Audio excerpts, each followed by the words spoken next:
Very good morning, dear students. As you all know, yesterday we have started with the revision of chapters, and yesterday we discussed about chapter 1 because our first periodic tests are very near. So today we'll start with the revision of chapter 2. आज हम chapter 2 revise करेंगे जो है tables in LibreOffice base. So let's start with the exercises. Firstly, we'll discuss take the correct answers. A part, the specific piece of information in a table is known as. किसी table में specific piece of information को हम क्या बोलते हैं? Options हैं field, value या फिर record. So the answer will be value. Value is the specific piece of information in a table. Now B part, a row in a table is called. Table में row को हम क्या बोलते हैं? Options हैं record, field and third option is value.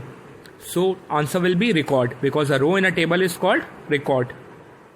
C part, each table appears as a spreadsheet grid called.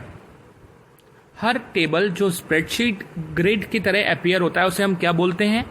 Options हैं data sheet, task pane और tools pane. Data sheet, task pane या tools pane. Answer you all know it will be data sheet because data sheet is a table which appears as a spreadsheet grid.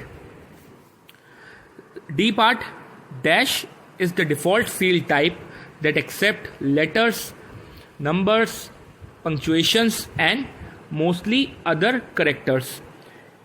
Dash एक ऐसी default field type है जिसमें जो accept करता है letters को, numbers को, पंक्चुएशंस को और करेक्टर्स को. मीन्स वेरिएबल्स और करेक्टर्स दोनों ही इसमें होते हैं. Options are varchar, tiny int और date. 3 options are given, varchar, tiny int and date. Answer will be varchar. अगर आप देखें तो आंसर क्वेश्चन में ही दिया हुआ है कि आंसर जो है उसका क्वेश्चन से ही क्लियर है. हमने बताना था कि कौन सी ऐसी डिफॉल्ट फील्ड टाइप है जिसमें लेटर्स, नंबर्स, पंक्चुएशंस और करेक्टर्स होते हैं. तो करेक्टर्स का आया कर, CHAR, और ये लेटर्स, नंबर्स को हम वेरिएबल्स बोल सकते हैं तो वेरिएबल का आया वर. तो worker is the answer. Now E part, dash is the smallest of integer types. Integer का सबसे smallest उसको हम क्या बोलते हैं? ऑप्शंस हैं tiny int, small int and big int. Answer will be tiny int, TINYINT. So these were take the correct options. Now we'll discuss true and false. So first, true and false is A part, LibreOffice base is a powerful open source database software. LibreOffice base एक powerful open source database software है. Answer will be true. Queries can filter a table to show only certain records and fields. Queries की help से हम table को filter कर सकते हैं और जो सर्टेन रिकॉर्ड्स और फील्ड्स हमने देखनी है उसे देख सकते हैं. So answer will be true. Reports present data from tables in an attractive format complete with titles, headers and footers. Report data को प्रेजेंट करती है टेबल्स के फॉर्म में एक अट्रैक्टिव फॉर्म में जिसमें टाइटल्स होते हैं, हेडर्स और फुटर्स भी होते हैं. Answer is true. INT is the most common used integer type with a size of 286. INT एक most common used integer type है जिसका साइज 286 है. Answer will B false because size of INT is 232. Size is 232, so answer will be false. Last part, that is E part, long worker that is known as memo is designed for small blocks or text. Long worker जो होता है जिसे memo भी बोलते हैं हम, वो designed होता है स्मॉल ब्लॉक्स ऑफ टेक्स्ट के लिए. Answer will B false because long worker is designed for large blocks of text. So answer will be false. These were true and false. Now we will discuss fill in the blanks. A part of fill in the blanks is dash forms the basis of a database. क्या है जो database के basis को form करता है? Answer is tables. Table forms the basis of a database. B part, a column in a table is called dash.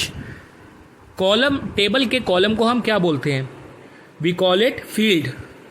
Row of a table is known as record and column of a table is known as field. There must be dash name for each field in the table. हर field के लिए table में एक unique name होता है. So answer is unique. Dash numbers are numbers with decimals और real numbers. कौन से नंबर्स होते हैं जिसमें डेसिमल्स और रियल नंबर्स कंटेन होते हैं? Answer is floating point. A dash is a key that differentiates the record in a file. कौन सी की का यूज करके हम रिकॉर्ड्स को डिफरेंशिएट कर सकते हैं फाइल में? आंसर इज प्राइमरी की. Dash property determines the size of the entry that can be used for a field. किस प्रॉपर्टी से हम किसी एंट्री के साइज को डिटरमाइन कर सकते हैं? जो हमारी फील्ड में यूज हुई हुई कोई एंट्री है उसके साइज को डिटरमाइन करने के लिए किस प्रॉपर्टी का यूज होता है? Answer is length property. Length property is used to determine the size of the entry that can be used for a field. G part, last part is dash property is used to speed up data entry for fields that usually contain some value. किस property का use data entry को speed up करने के लिए होता है जिन field की entries की वैल्यू सेम होती है? तो क्या होता है कि एक प्रॉपर्टी का यूज करके हम डेटा एंट्री को स्पीड अप कर देते हैं. तो कौन सी ऐसी प्रॉपर्टी होती है? That is known as default value property. Default value property is a property which is used to speed up data entry for field that usually contains same value. So these were fill in the blanks. Now we'll discuss define the following, and the first term is task. We have to define tasks. So how can we define task? Task is a part that contains a list of tasks that can be done related to icons selected in the database section. Task जो हमारा part है इसमें क्या होता है? इसमें एक list of task available हमारे पास होती है. हम जो भी आइकन सेलेक्ट करते हैं उससे रिलेटेड हमारे पास लिस्ट आ जाती है टास्क की. हम कौन कौन से टास्क परफॉर्म कर सकते हैं उस आइकन से रिलेटेड हमारे डाटाबेस सेक्शन में. सो this is task. Next is list. What is a list? When you select any icon that is tables, queries, forms और रिपोर्ट. हम टेबल सेलेक्ट करें या क्वेरीज आइकन सेलेक्ट करें या फॉर्म सेलेक्ट करें या रिपोर्ट सेलेक्ट करें हमारे डाटाबेस सेक्शन में, in the database section this section contain a list of tables, queries, forms, reports respectively. So what is list? whenever we select any of the icon, table, query, form or report in the database section, list contain the list of table, queries, forms and reports. List वाले column में हमारी list होती है उन tables की, queries की, forms की और रिपोर्ट्स की जो हम सिलेक्ट कर सकते हैं. Third one is field name. What is field name? This is a unique name for each field in the table. ये फील्ड नेम जो होता है ये यूनिक नेम होता है हर फील्ड के लिए एक टेबल में. मीन्स टेबल में जो हमारे कॉलम्स होते हैं उन्हें हम क्या बोलते हैं? फील्ड बोलते हैं. रोज जो होती हैं उन्हें हम रिकॉर्ड बोलते हैं. तो हर फील्ड के लिए एक यूनिक नेम होता है, उसे हम बोलते हैं field name. So these were the definitions. Now we will discuss answer in 1 and 2 sentences. First question is the question related to the name of the chapter. What is LibreOffice Base? LibreOffice Base क्या होता है ये हमने define करना है, बताना है. LibreOffice Base is a powerful open source database and software that allows you to create, manage and process data in the form of tables.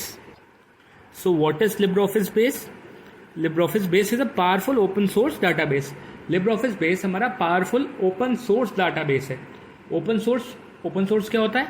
Open source means which is freely available और कहीं भी किसी भी operating system में हम ऐसे software को install कर सकते हैं जो ओपन सोर्स होता है. हमारा LibreOffice Base open source software का एग्जाम्पल है. बट दो तरीके के होते हैं, ओपन सोर्स और क्लोज सोर्स. क्लोज सोर्स क्या होते हैं? जो किसी पर्टिकुलर ऑपरेटिंग सिस्टम के प्रोप्राइटरी होते हैं. फॉर एग्जाम्पल अगर हमें MS वर्ड चलाना है तो हमारे लैपटॉप या कंप्यूटर में माइक्रोसॉफ्ट विंडोज़ होना ज़रूरी है. So that is close source software. But this LibreOffice Base is open source software database that allows you to create, manage the data in the form of table. तो table के form में data को create करने के लिए, manage करने के लिए और प्रोसेस करने के लिए LibreOffice Base का यूज़ होता है. सो this is LibreOffice Base.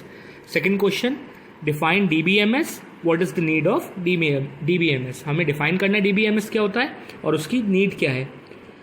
Database Management System, also known as DBMS, allows you to create a database, add, change and delete data, sort and retrieve data from the database, and create forms and report using the data in the database. तो यही हमारी इसकी definition है और यही need है. क्या है कि DBMS डाटाबेस मैनेजमेंट सिस्टम का यूज़ करके हम डेटाबेस क्रिएट कर सकते हैं. और इसकी नीड क्या है. नीड ये है कि डेटाबेस जो हमने क्रिएट किया उसमें हम डेटा को ऐड कर सकते हैं, चेंज कर सकते हैं, डिलीट कर सकते हैं, सॉर्ट कर सकते हैं. मीन्स जो हमें सेलेक्ट करना है सॉर्ट करके उसे अलग कर सकते हैं, रिट्राइव कर सकते हैं डेटा को डेटाबेस में से. और क्या क्या कर सकते हैं. We can create forms and reports using data in the database. Forms और रिपोर्ट्स भी क्रिएट कर सकते हैं. So this is the need of database management system and this is DBMS. Now third question is define primary key. Why do we need primary key? Primary key क्या होती है और उसका यूज क्या है. Primary key is a key that differentiates the record in a table. It is used to relate one table records to other table record. Primary key एक की होती है जो टेबल के रिकॉर्ड्स को डिफ्रेंशिएट करने में हेल्प करती है. इससे क्या कर सकते हैं. इसकी हेल्प से हम एक टेबल के रिकॉर्ड्स को दूसरे टेबल के रिकॉर्ड्स के साथ रिलेट कर सकते हैं, कंपेयर कर सकते हैं, रिलेट कर सकते हैं. So this is primary key and the need of primary key. Last one is what is the use of default value in the properties. Default value property का क्या यूज है. We can speed up data entry for fields that usually contain the same value by making the value default. मैंने ये अभी fill in the blanks में भी discuss किया. Default value property की हेल्प से हम डेटा एंट्री को स्पीड अप कर सकते हैं, उसकी स्पीड को इंक्रीज कर सकते हैं. कैसे. ऐसी फील्ड्स जिसमें सेम वैल्यू हो उसमें हम वैल्यू को डिफॉल्ट करके डेटा एंट्री स्पीड अप कर सकते हैं. So this is default value property. Hope all these answer in 1 or 2 sentences are clear to you. You can learn answer in briefly yourself. It is easy part. So with this we complete the discussion related to chapter 2. That was tables in LibreOffice Base. Hope this is clear to you. In the next lecture we'll discuss and revise another chapter which is coming in the first periodic test, that is chapter 12, cloud computing. So we'll discuss that in the next lecture. Till then, thank you and have a nice day. Keep preparing because the tests are near and you should give your best in that. Thank you.